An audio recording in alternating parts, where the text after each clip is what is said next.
If you want something out of life, if you want to change yourself, if you want to acquire something, if there's some goal that you want to reach, that is really not easy as some people will make us feel. That living your dream, changing your behaviors, overcoming negative habits, it's challenging. It's hard. Most people don't know where their fastball is.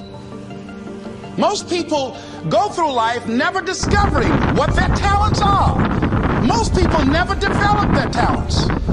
The only thing that's going to make you happy, my friend, in this year or any other, is to step up. It's to raise the standard. It's to discover what you're capable of and feel that incredible power of pushing through whatever's holding you back and get to the other side of more of your true self. That's what this game's all about. When you step into your fears and continue to push yourself to go on, something happens for you. If you look at somebody who's really successful and you think, wow, I mean, they're so amazing, they're such a genius, you gotta dig underneath and you gotta remember something. People are rewarded in public for what they've practiced for years in private. If you don't develop the courage to do that which has been given you to do, and you spend a lot of time going around trying to convince other people or trying to get their approval, what will happen is that you will lose your nerve.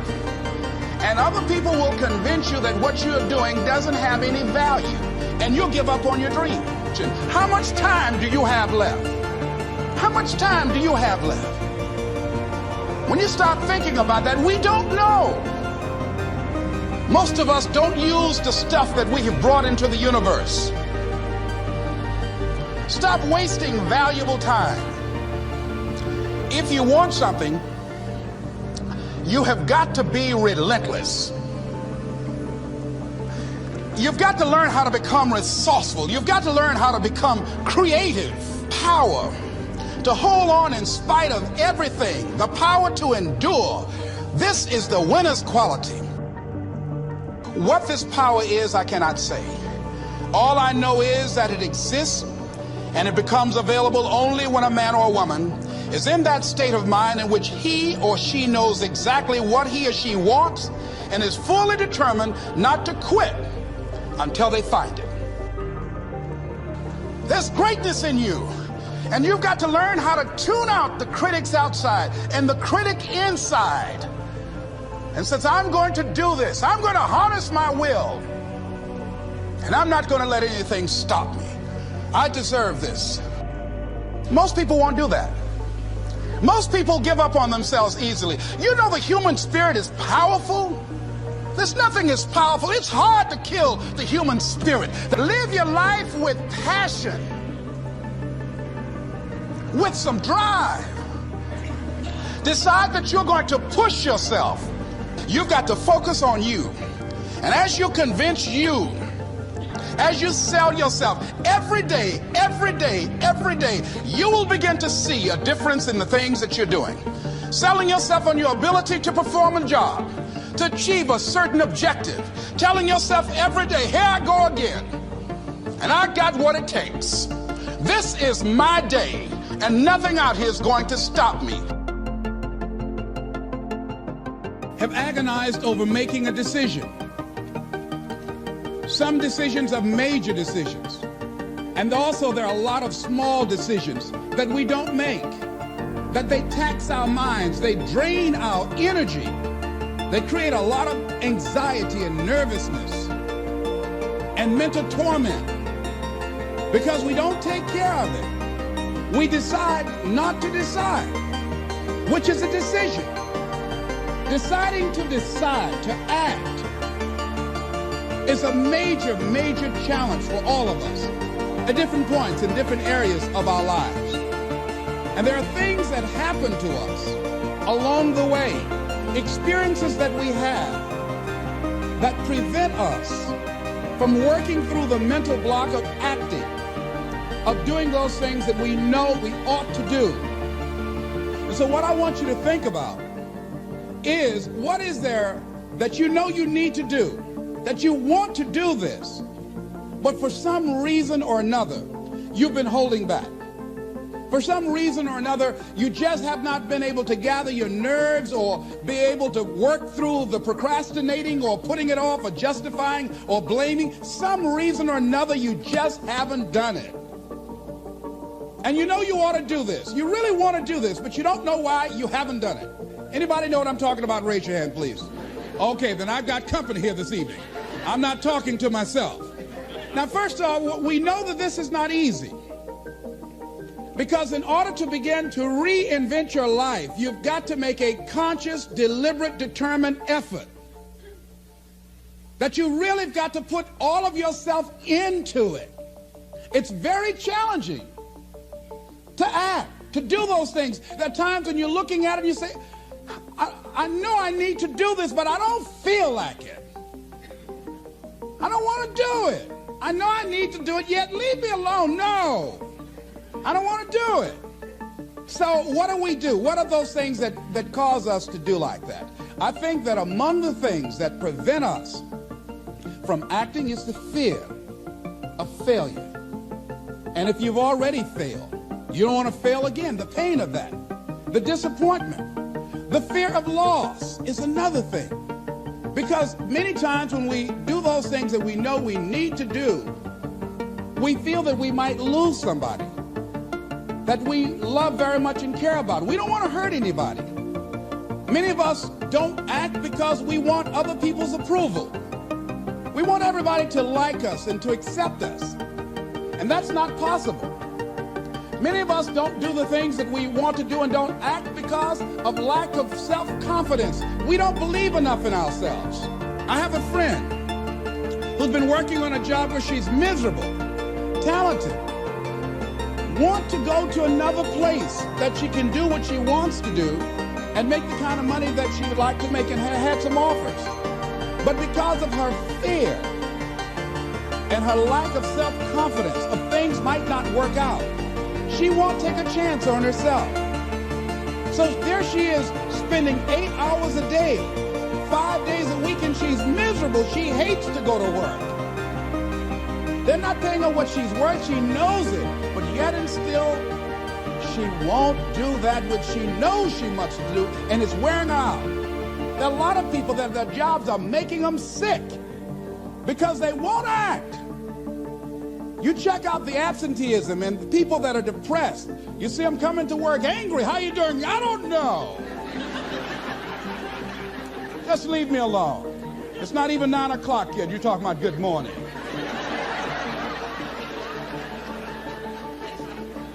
There are days you go to work, you want to just keep driving past the job. You don't want to stop because it's not in sync with who you are. But you haven't acted. Have another friend. This guy's brilliant. He's a business consultant. He helped a lot of people get their business started. And people come to him because they know he's knowledgeable. But this guy won't start his own business. Now, he's very smart. He can do it. Everybody believes in him except him. And he's so smart, he's talked himself out of it. Well, the numbers aren't right. So there are many reasons why we don't act. There are other things, though, that affect us. Is that not wanting to take personal responsibility. We want somebody else to do it. And many times we pick up our inability to do certain things from people that we love, people that we admire. We identify with them, and we live in the context of their ideas, their opinions, and their life patterns. We buy into it unconsciously. My mother is a pack rat. She keeps everything. She doesn't throw anything away. And I have unconsciously picked that up. Now, my mother never said, let me show you how to keep everything, Les, and just clutter things. I unconsciously picked that up many times unconsciously. We try to honor the people we love by being like them. By the same token, I realized something about myself when I had some major decisions to make, and I found myself acting like my mother. See, my mother's the kind of person that when she has a problem with one of the other foster children that she adopted, she won't confront them. She will call me. Les, why don't you tell Linda to move? She's lazy. She won't go to work. She runs the street all day, and then she comes home and wants to sleep all day, and I think she's doing drugs. I said, but Mama, why don't you tell Linda that? I bought the house for you. I told you when she wanted to come home, don't let a grown person come there and take care of them. You let her in. Well, after all, she's my child. Mama, then you handle that. When I tell her to leave, she say, Mama say I can stay. Mama, can I stay? And you tell her yes, and then you call me and say, she's still here.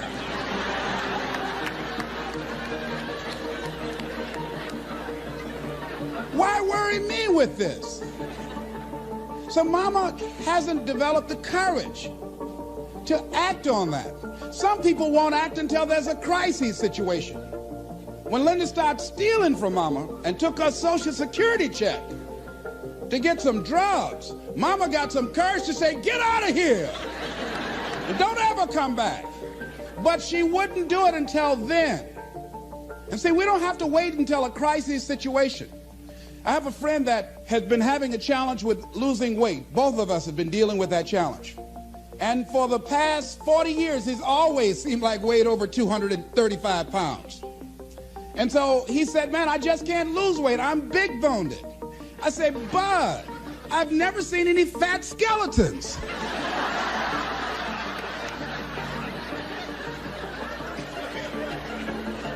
No, you need to act on your health. You can change this. You don't have to go to your grave fat. We're all digging early graves without teeth. We don't have to do this. They need to have a support group around M&M peanuts. You want a support group on something, and throw Snickers in there too. Bud and I can tell you about the help we need with that. So what happened with Bud, though, he became ill a few weeks ago. See, Bud in the last few weeks has lost more weight than he's ever lost, even when we were competing with each other, betting a lot of money. But what happened was, Bud became diabetic. He went into an insulin shock. He didn't know that he was diabetic. His blood sugar became high. And the doctor said to him, you are diabetic. You're going to have insulin shots every day. You're going to have to change your diet. And let me tell you what's going to happen if you don't do what we tell you to do. Number one, there's a possibility that you can become an amputee. Number two, you can go blind. Three, you can become impotent. Bud, say, help me.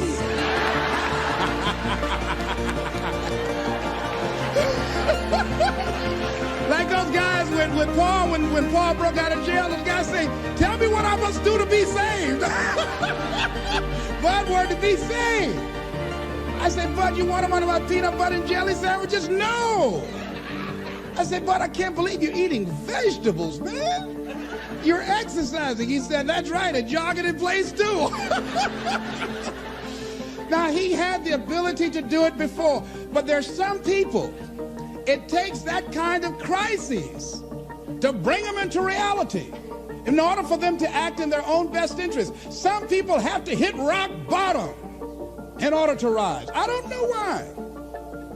You want to begin to look out on your life and what you want for you.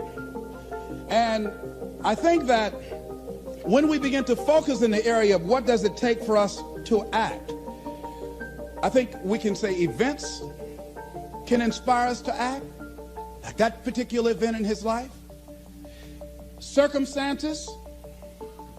A friend of mine, he wanted to do something and he just did not have the motivation and the drive and the confidence within himself. But his circumstances changed overnight through an acquisition of the company that he worked for. He lost his job. Through the inspiration of desperation, he had to act.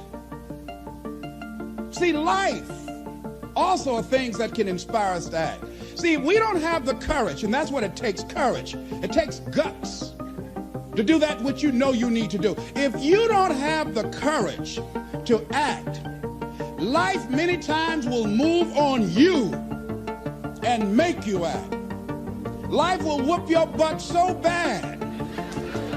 You will be so miserable. You will catch so much hell. You say, yes, I will do it. What do you want me to do? Take me.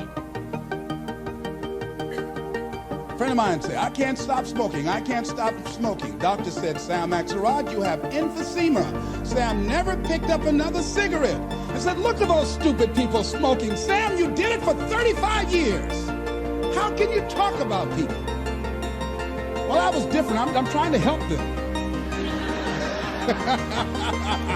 They don't have to do the same thing I did. But be compassionate, Sam.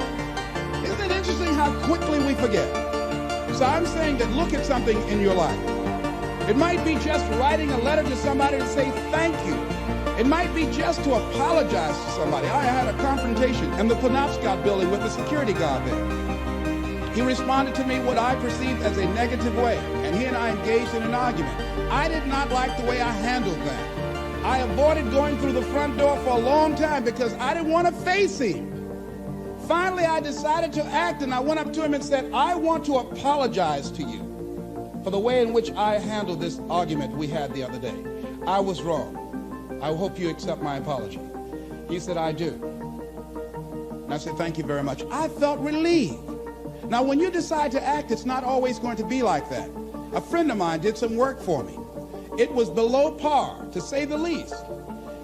I knew that this guy was capable of doing better work.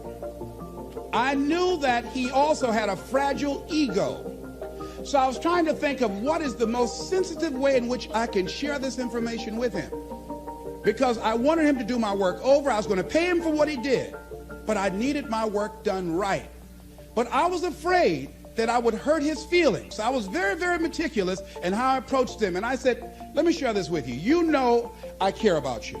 And that you're a very talented and gifted person. And you and I both know that what you have given me is not a true reflection of your talents and abilities. And I'm saying, let's go back in the studio and do this again. And he said to me, I'm going to forget you ever said that.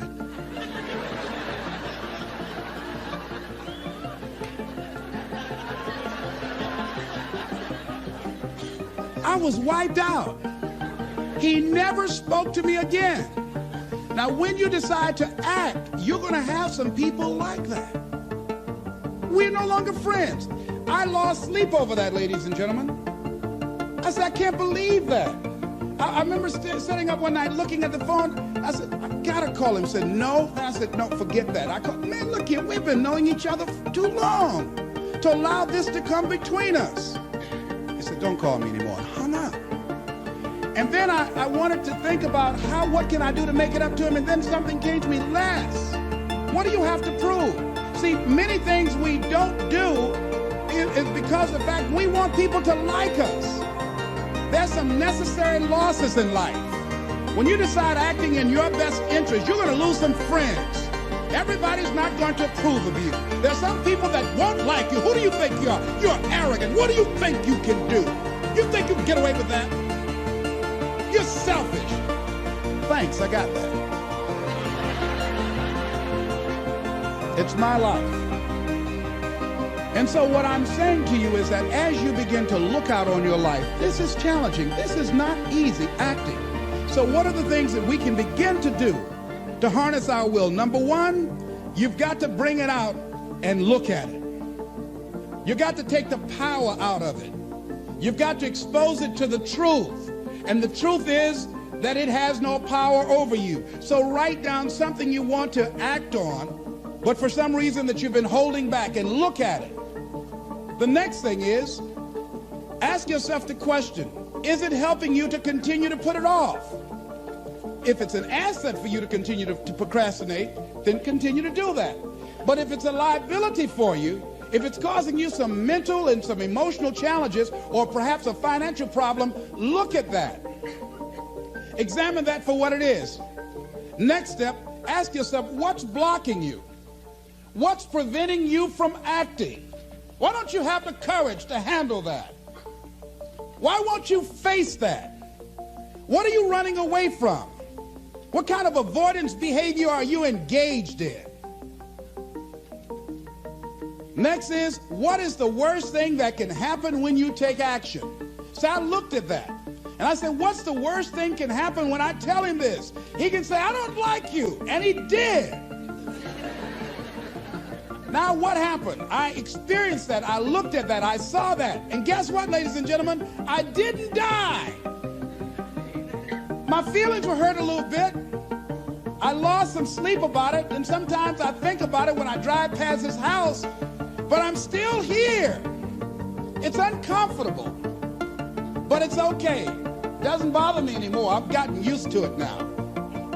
So what is the worst thing that can happen? I want you to visualize that, experience that, feel the nervousness and the discomfort. And the more you run it in your mind, the less power that it will have. Next is, how will you feel after taking this action? I felt a sense of personal achievement when I faced somebody that has been my mentor for years. And for years, there was something I wanted to tell him, and I didn't have the courage to tell him because it was always I was the student, he was the teacher. It was always I looked up to him and admired him and held him in high esteem. And I was always grateful and thankful for the impact that he had on my life. And I loved him so much. I didn't have the courage to say to him, please stop drinking so much. You're an alcoholic. You need help. I didn't have the courage because I was afraid that he might not like me. I was afraid that he might be hurt and crushed, that we would no longer be friends. I didn't want to jeopardize what we had. I loved him a great deal, and I didn't know how this would affect our relationship. And I didn't even want him to know that I knew that he was an alcoholic. And so I was a coward. I was spineless. In the name of love, I did it to justify to myself to stop from helping somebody that I loved from dying. I said, I love him so much, I just can't tell him this. I don't even know how he would handle it, to know that I know that he's an alcoholic. And finally, after years, I developed the courage to face my teacher, my mentor who has molded me, who looks at me now and wanted to do what I'm doing now and did not do it. Came at a different time, and it wasn't time for what he brought. And he's living through me.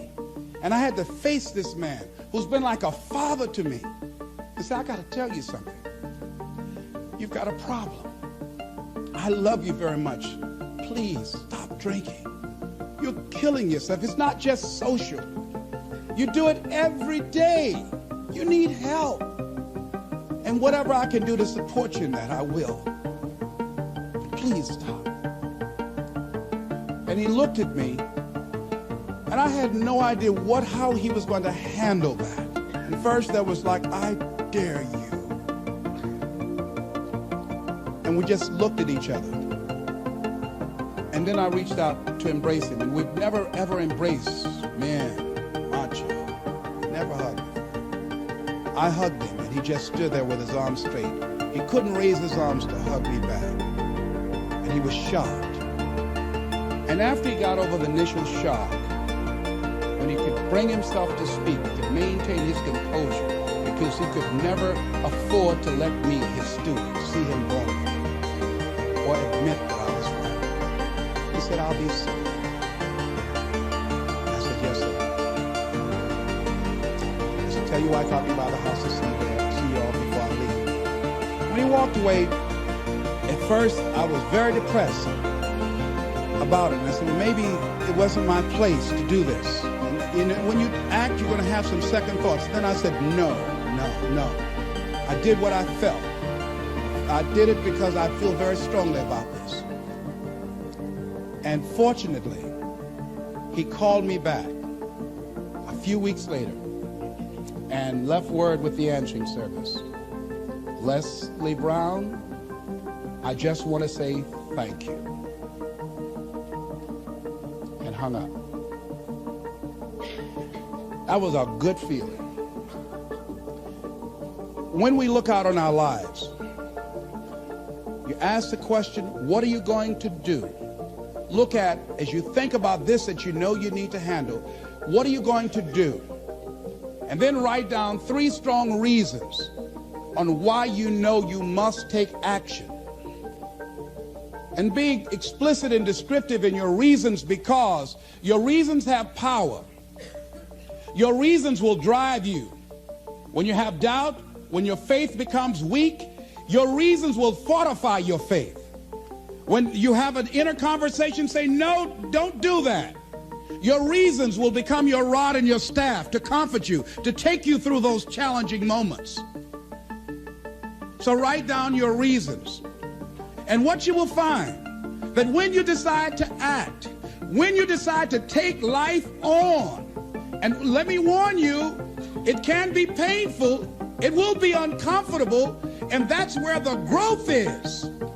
When you're uncomfortable, when you're stretching out, when you're taking life by the collar, you're going to get thrown to the ground again and again and again. But when you have determination, and you know that what you're doing is right, it gives you your life, it gives a special meaning and power to you, you will have some power from on high. You will discover some things about yourself that will begin to electrify your personality. You'll begin to discover some things about you that you don't know you've got when you put yourself in that type of challenging situation. Repeat after me, please. I can go into action on anything in my life. Nothing is stopping me but me. No challenge in my life has any power over me. Here's something that Howard Thurman wrote on the decision to act. He said, it's a wondrous thing that a decision to act releases energy in the personality. For days on end, a person may drift along without much energy, having no particular sense of direction and having no will to change. Then something happens to alter the pattern. It may be something very simple and inconsequential in itself, but it stabs awake, it alarms, it disturbs. In a flash, one gets a vivid picture of oneself, and it passes. The result is decision, sharp, definitive decision. In the wake of the decision, yes, even as a part of the decision itself, energy is released. The act of decision sweeps all before it, and the life of the individual may be changed forever. When you decide to make decisions, to act, you begin to access power within you that will increase your self-esteem, that will increase and enhance your personal power, that puts you in charge of life. And life has a whole new meaning for you. There's a sense of personal freedom. Doesn't mean you're not going to have any struggles. Doesn't mean that you're not going to have any challenges. Doesn't mean that you're not going to suffer any defeats. No, it doesn't mean that. But what it does mean, that you're putting yourself in the position to grow. You're putting yourself in line with your higher calling and your higher self. And that's what life is about.